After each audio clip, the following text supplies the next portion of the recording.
sonríe, aquí va. ¡Dale, Paco!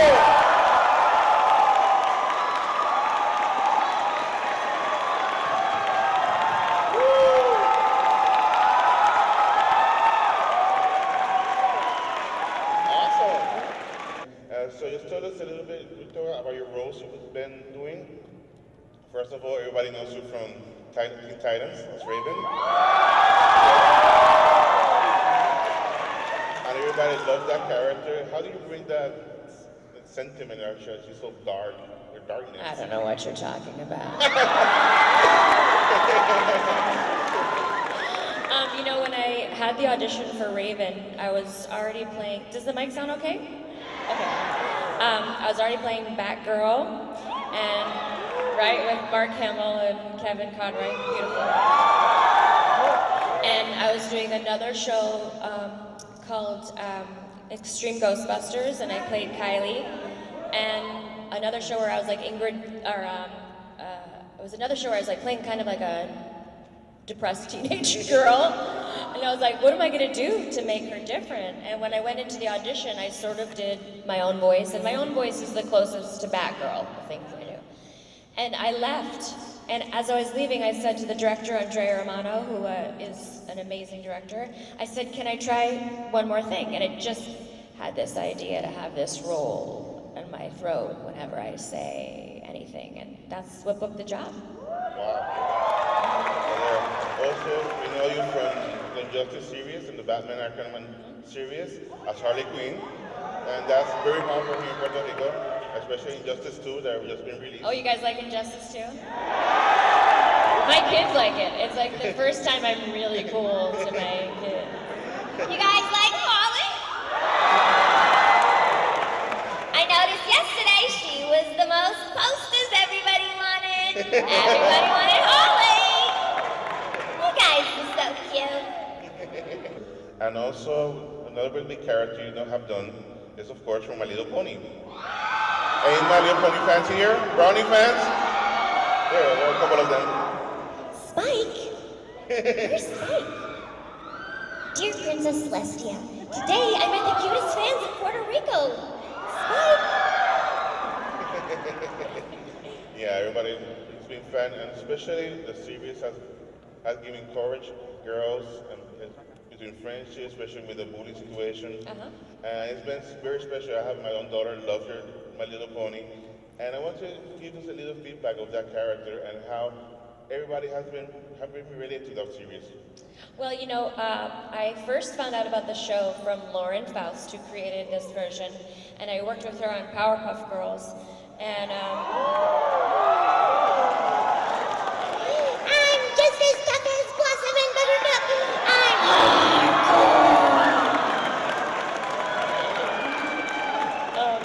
and she said, would you help me with this pilot presentation? So she came to my house and she showed me drawings of Equestria and all the ponies. It was so beautiful, and I said, sure. And we just went into my home studio, and she thought in her head I'd probably be Pinkie Pie, because she was kind of like Bubbles. And then she said as soon as she heard me do Twilight, she knew that I was going to be Twilight. And she created that whole world from when she was a little girl playing with ponies. So this whole beautiful world came from her beautiful mind, and then I got to go along for the beautiful ride. And now the movie's coming to theaters in October. And it has a big cast from stars, even Sia's going to be there. Yeah. So how do you feel about it being the big screen? Oh my gosh, I'm really excited. Yeah, and it's a big story. We're getting to see ponies. Yeah. What is your role that you wish you wanted to voice, like your personal dream role? Well, a real big dream came true when I got to play the mermaid's daughter in Mermaid 2, Return to the Sea. Because when I was little, I loved it so much. So when I first moved to LA, I had the audition, and I got to sing in the studio with Jodie Benson. So yeah, I could have died happy after that. Oh, was that me or him? Sorry. Shorty here. Hi, Tara. So I know that you're voicing and producing a new show called Foul America with Greg Sykes. Oh, yes. So what are you guys are hoping to achieve with this series? Well, first of all, I think the most important thing to accomplish is to make people laugh when times are crazy. Like, to me, it's so crazy. Also, my whole life I've fought against bullying. My mom was heavy and my sister was different, and people would bully them, and my mom would cry when people would make fun of them, and I'd hold her hand and tell her how beautiful she was. And I just really hate bullying. So to me, I was never really political before, but Trump is such a bully that no matter what he does,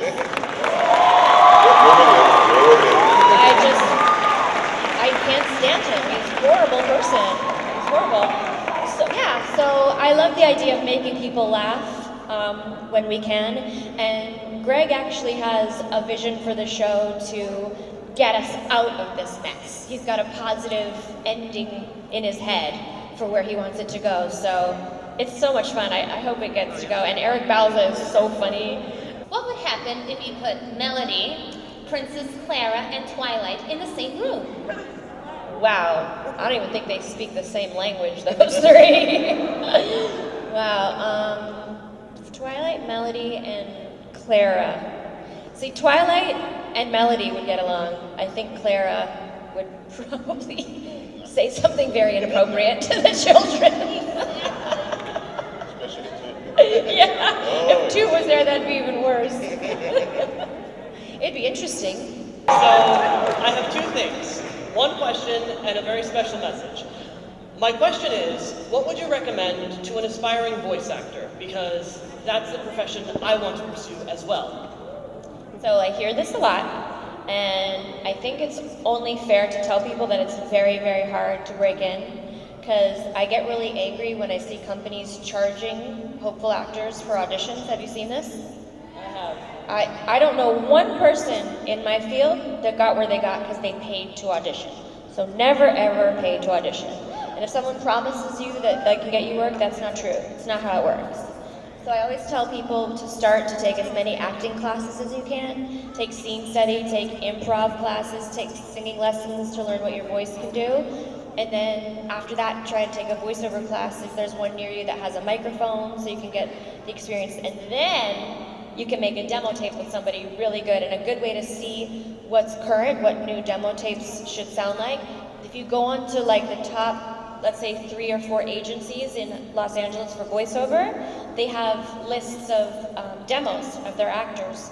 So listen to those and make sure that whatever you're paying for is gonna sound as good as that, and then submit that to your local agents.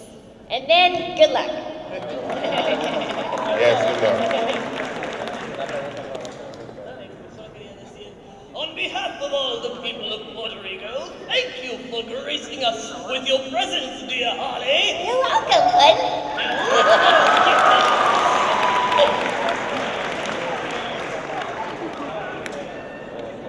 Hello there. So my question is, how did it feel being part of the revival of one of the greatest cartoons of all time, Samurai Jack, as the daughter of Aku Ashi? Die, samurai, die! Why would you just die? Okay, so it's a funny story. I found out about Samurai Jack right after we had planned a trip to Sedona. So Sedona's in Arizona, and it's a place that you can't fly into. You have to fly into another place and drive a couple hours, and we planned this whole trip. So, with my family. So I couldn't do the job if they couldn't wait for me, basically. And they said, we have to go forward and do this job. Now, I've loved Gendy a very long time. So my husband's like, just text him. I was like, okay. So I was like, is there any way I can do this today or tomorrow? And he said, okay. And he was sick, so he did it by phone patch. A lot of times your director will be in another country or different place, so he just stayed home and was sick for the very first episode. And then as the other episodes came along, I was so grateful because I got to see how special this group of episodes were. So amazing. I like just beautiful art, beautiful story, and I was like, thank goodness I made that work. It's such a beautiful, special thing to be a part of. And you know, Mako's kids came in to watch the new, help my brain, having brain fart? No, Mako's role, Aku. Yeah, so they were watching him do Aku, and they were crying, and they said, it's like my dad's in the room. So it was really nice. Yeah. My question is, how do you yourself prepare for before you go into a booth? Like, how do you yourself prepare for voice acting? Well, I really like to warm up my voice with a singing lesson. That's why I say you should take singing lessons. So now when I go to a singing lesson, I record it on my phone in memos, and then I'll play that on the way to work, because it's so funny. Sometimes you don't know what's going to happen. That's why I always say take improv too. Sometimes you get to the job like, oh, we forgot to tell you you're singing a song today. So you don't want to sound like not prepared. If I have to sing a song and I know in advance, I'll work on the music in advance, or if there's an accent I don't know, I'll work on that. Try to read the script if you can, and then, like I said, as I'm driving, I'll warm up my voice. Thank you very much. You're welcome. Sorry. Hi, Tara. Hi. How has social media and in the internet changed or influenced your career? Now that so many people know who you are, what do you look like, what have you worked on, your past work and your resume, how has it changed or influenced your current career right now? Well, I'm so grateful for social media and all you guys and the support and the love that fans give, and I love being on social media and interacting with the fans, because it's a way to give back to them. And I think my predecessors, people that worked on the Flintstones, like Jetsons, I don't think they knew how loved they were. And I'm sure you could say to Mel Blanc, thank you for my childhood, you know, like who didn't love Bugs Bunny? But, right. So I'm very grateful that now people have access to let us know how they feel. A lot of times, too, the studio heads don't realize how important the voices are to the fans. Like the fans will say, no, we want Tara to be Harley. You know? And it's true, like the fans are very loyal, and so for that I'm very grateful. And also on my social media, I use it for a lot of charity work. I've raised $300,000 for kids with cancer. On Twitter. And I've raised, the pony fans raised $40,000 for a zoo in California that's only rescue. So if some dum-dum buys a monkey and doesn't know what to do with it, or there's an injured animal, they're all rescue, and they didn't have a vet clinic, so my fans paid for the vet clinic. And you know, when you have 300,000 fans, everybody gives $1, and a lot of times it'll be someone coming to me that says, my daughter's sick. So this weekend at my booth, we have little star markers and stuff. So 100% of those proceeds go to a 3-year-old we met at another con who's cancer. So I like using social media for that. If I'm doing a video game, my favorite's Harley. But for video games, it's just you for 4 hours. So even if your character is not loud, which Harley is loud, you can get tired, right? And you'd think, I'm like, oh, I don't want to scream all day as Harley. I can't wait. It's like therapy. Like, oh, I get to scream as Harley again? I'm gonna kick that guy in the face! I'm like thinking about I love Harley video games. I love Harley Quinn too. Yeah. It's my favorite. Series, we have so much fun when we do Titans. Great. Yeah, and we have so much fun doing Fairly Odd Parents. Yeah. Hello, Tara. Well, this is a question I ask every voice actor I've met. So, what is the weirdest thing you've ever had to say in booth? Are there children here?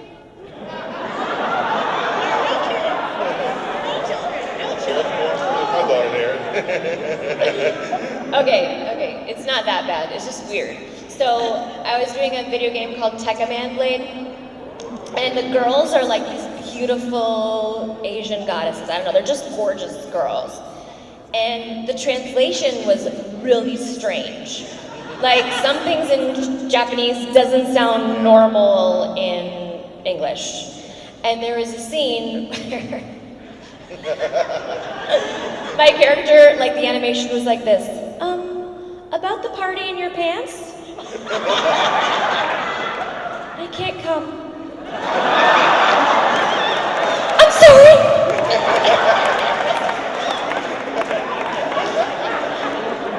You guys want me to say that? Hey. I was recently doing a research, an internet research, looking for Puerto Rican voice actors. Guess what? I couldn't find anyone, and it's so devastating because there are so many talented, aspiring voice actors on this gorgeous island. Why do you think, what is the reason why there aren't many Puerto Rican voice actors? Well, my guess is, the truth is, not that you're not all beautiful and talented, because Oh my gosh, you guys are the most beautiful people ever. But animation, you really have to be in Los Angeles to make it. You can start here and get some jobs so you know what you're doing, and then you can move to LA and book a big job and be the first famous Puerto Rican voice actor. How do you feel voicing as Toot Brown's team in Drawn Together, but voicing as Toot? Toot tooty toot! Doesn't anybody want me? I like voicing Toot. I miss singing as Toot.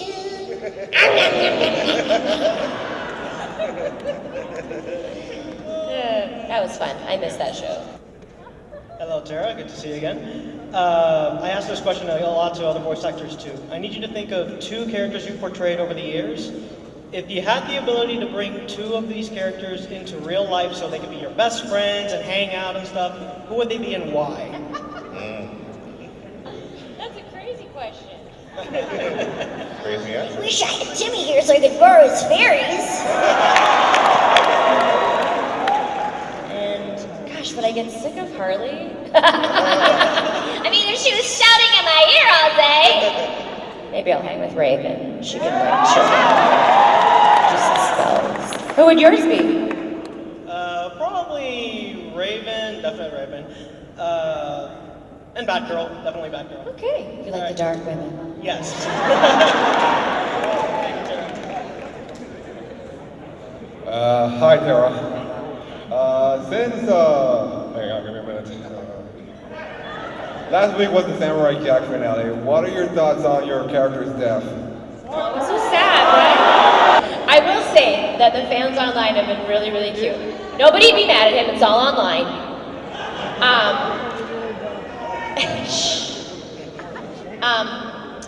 It's been really cute because a lot of fans online have animated alternate endings. And people are like, can you tell Gandhi to make the ending like this? But, maybe there could be like a prequel or alternate universe or something like that. We need Ashi to come back somehow. That'd be fun. Thanks, Sarah. Sorry if everybody kills you after this. Hi. Out of all the Fairly Odd Parents episodes, which has been your most favorite to do? Oh, I had a lot of fun on I wish every day could be Christmas. Shiny Teeth was fun too.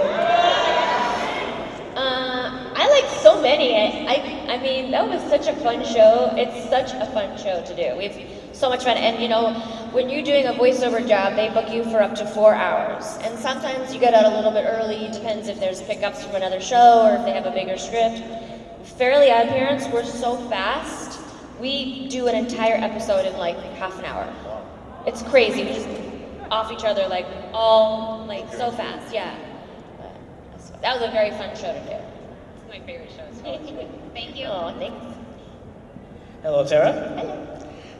My question to you is, how did it feel to replace Arlene Sorkin as Harley Quinn? I know that was a very big responsibility, and what would she say to you after all the success that you had as Harley? Okay, so first of all, I was terrified because the role was created for Arlene. It was based off Arlene, and I would work beside her as Batgirl. And they came to me to do the video game, and they said that they don't want it to sound exactly like her. They want a newer version where she has a lot of crazy highs and lows and all kinds of nutty things happening to her. So first I'm like, first you have to make sure when they're replacing it that it's not a money deal, because sometimes networks are making $1 billion and they don't want to pay their actors a lot. So once I found out it wasn't a money deal, it was just because they wanted to go in a different direction, I said okay, and I was really scared that people weren't going to like my version because they already know hers. And also, by the way, she's insanely talented. I think Arlene Sorkin, I mean, let's give it up for her. She created that role, and she was so beautiful and so talented. And she was very, very gracious to me in the press. There was an article written about how she felt by me taking over, and she said that when she met me, she knew I was incredibly talented, and if anyone was going to take over, she'd want it to be me. we're never mad at the other actor because it's not the actor's decision. It's the studio saying, oh, maybe we'll change it or do this, or maybe we'll do that. And the fans know and love their characters. I think the best studio is Disney. Like, once you're Mickey for everything. All the movies, all the TV shows, everything.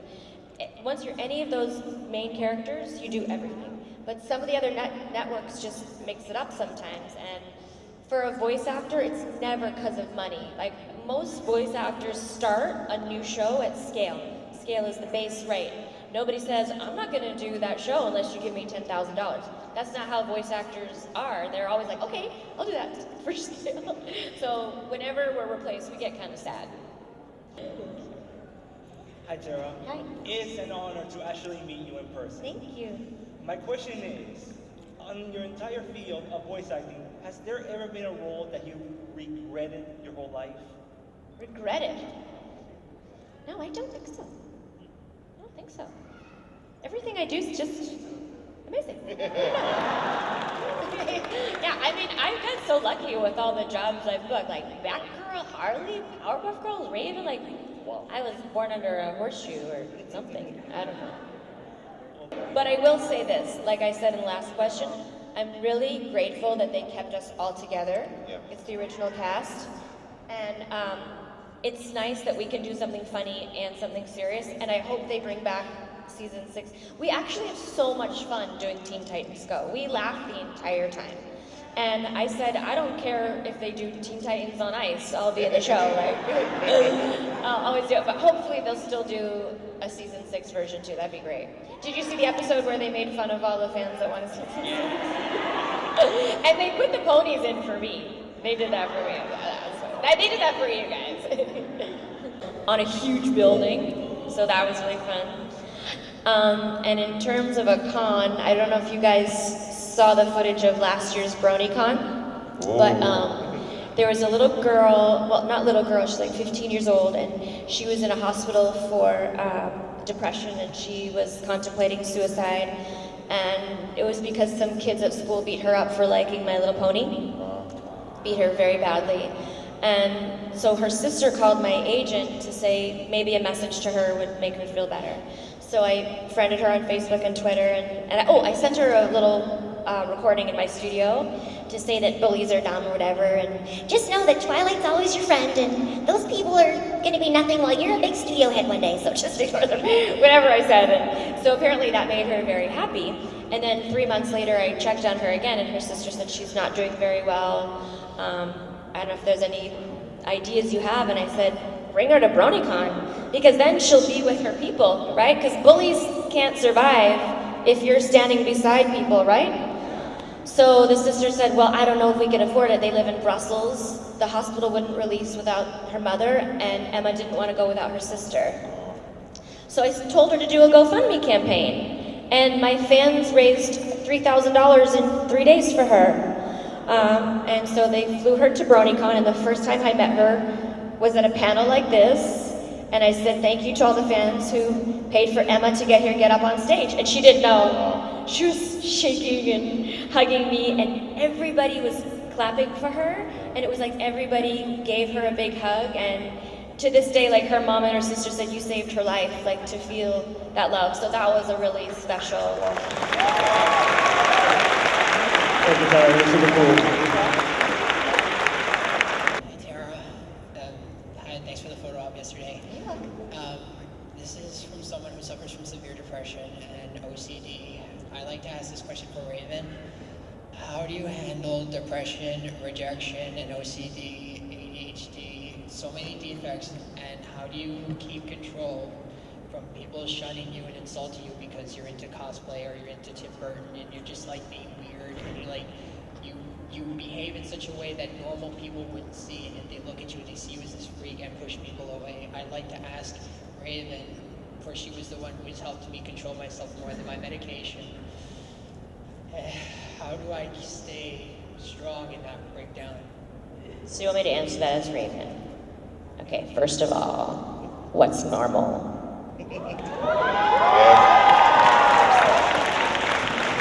There's no such thing as normal. And I guarantee you, all those people that are mean as kids grow up not so great. the nerds or studio heads? The nerds rule the world. Okay, first of all, don't let anybody make you feel anything about yourself unless you let them, right? You have to be like steel. And then Tara Strong's advice, which I love. Have you guys ever seen the movie The Secret? It's kind of crappy acting, but it's a brilliant movie about the laws of attraction and staying positive. And someone made me watch it, and I was like, oh, that's so funny. I do so much of that by nature. And I think it's part of the reason I have this beautiful, blessed life is I think very positive. And if you can download that movie onto your computer and just rewatch it when you're feeling depressed, it actually makes you feel good about yourself and know that nobody can make you feel anything unless you let them, and to stay strong and just have your goal in mind of where you want to be and what you want to do. And I don't know, cosplay is super cool now. Like, have you been to some of the big Comic Cons? And see, I think there's a lot more weirdos than normals, and weirdos are more fun, so.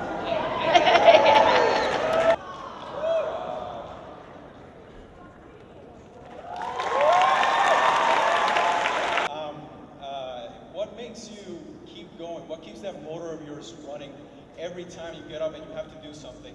Because, well, I'm not sure if you completely know the impact that you have on us. You're such a, wow, like I said, inspiration to me and to so many people. Well, like I said, I knew when I was 5 years old this is what I wanted to be, and I think in your life, if you have a career where you're doing something you love, then it doesn't feel like work. My question is, if I wanted to be a voice actor, what will be the most inspiring word or message you can send to a fan if they want to be a voice actor? Well, like I said before, to take a lot of acting classes. So the more classes you do and the more practice you have, you kind of put them in your little bag of tricks. Because sometimes you go to an audition and they'll say, okay, we decided he's a little bit older, he's a little bit younger. Oh, we want her chubbier, we want her thinner, we want her missing a tooth. We want her to be from England. Like, you have to be prepared to do all these different characters and voices and accents. So just keep studying and reading, like Twilight. And read online too, different experiences. D. Baker has a really nice, if you Google D. Baker, there's a really nice website online on everything you need to know about getting into voiceover. Well, thank you. Gary Tara, my question is how you feel the relationship to add Jack and Archie when you read the script. For Jack and Ashi? Yeah. Oh, I mean, I loved it so much. Part of the reason I love it so much too is Gendy has such a vision for how it was going to go and what he saw, and it was so artistic and beautiful that bringing his vision to life meant so much to me. Like, a lot of people didn't like when Batgirl and Batman hooked up in The Killing Joke, but I loved it. No, I loved it so much, I'll tell you why. Because that was Bruce Timm's vision. He's always wanted to do that, and he had such a great backstory for Batgirl in the comic. She didn't really have such a big backstory, and she's an adult, she's not related to Batman. I'm like, that's cool, that's his vision. So if someone's doing it artistically and beautiful, I'm behind it, and I love that story with Jack and Ashi. It's very sweet. Thank you. My back is killing me. My question is, what's the most obscure role you've played and it's not very well known? Obscure that's not well I mean, probably like a commercial voice that people don't know is me. Like, I do all the promos for the Bad Girls Club. Do you guys get the Bad Girls Club out here? Get that show? So, like, in my home studio, that's one thing I can do at home when I'm in my pajamas. I'll be like, coming up next on the Bad Girls Club. Like, I do, like, stuff like that people don't know is me. How much time does it take you to learn a new accent? Well, that depends. Some accents come to me very naturally and easily. It's a very good question. And some are a little trickier. And then also, for me, I like to be very careful about the area. Like, if someone just says you're from England, you could have 100 different accents. So if they say like a city and it's like not online or not where I can find it, I'll call that city. You know, I had to read something like a Worcester accent. I'm like, I don't know what that is. So I called like their Baskin Robbins because I figured I'd get a local. And ask them to do the lines for me, and they're like, "Am I going to be on TV?" And I'm like, "No, I'm just copying you." So sometimes it's quick, and sometimes it takes practice. Like for me, one of the hardest ones is Cajun. A Cajun accent is really tricky because it's like French with Southern, and we did a movie, we did Scooby-Doo on Zombie Island. Did you guys see that? And originally we were all supposed to have Cajun accents, and Jim Cummings, who's the voice of Winnie the Pooh, you guys know Pooh, and he's also Tigger, he's from New Orleans. So his Cajun was so perfect that it made all of us look bad. And they're like, "You guys just do Southern." Like, okay. And what about Raven?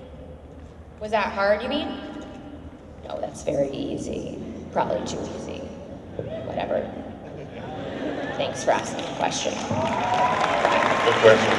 Well, Tara, our time has just ended. I want to thank you again for being here with us. Thanks for having me, it's been everybody. such an amazing experience. I know all these guys are going to have a blast. And we hope to see you in Puerto Rico very soon. Thank you. Así un fuerte aplauso para Tara.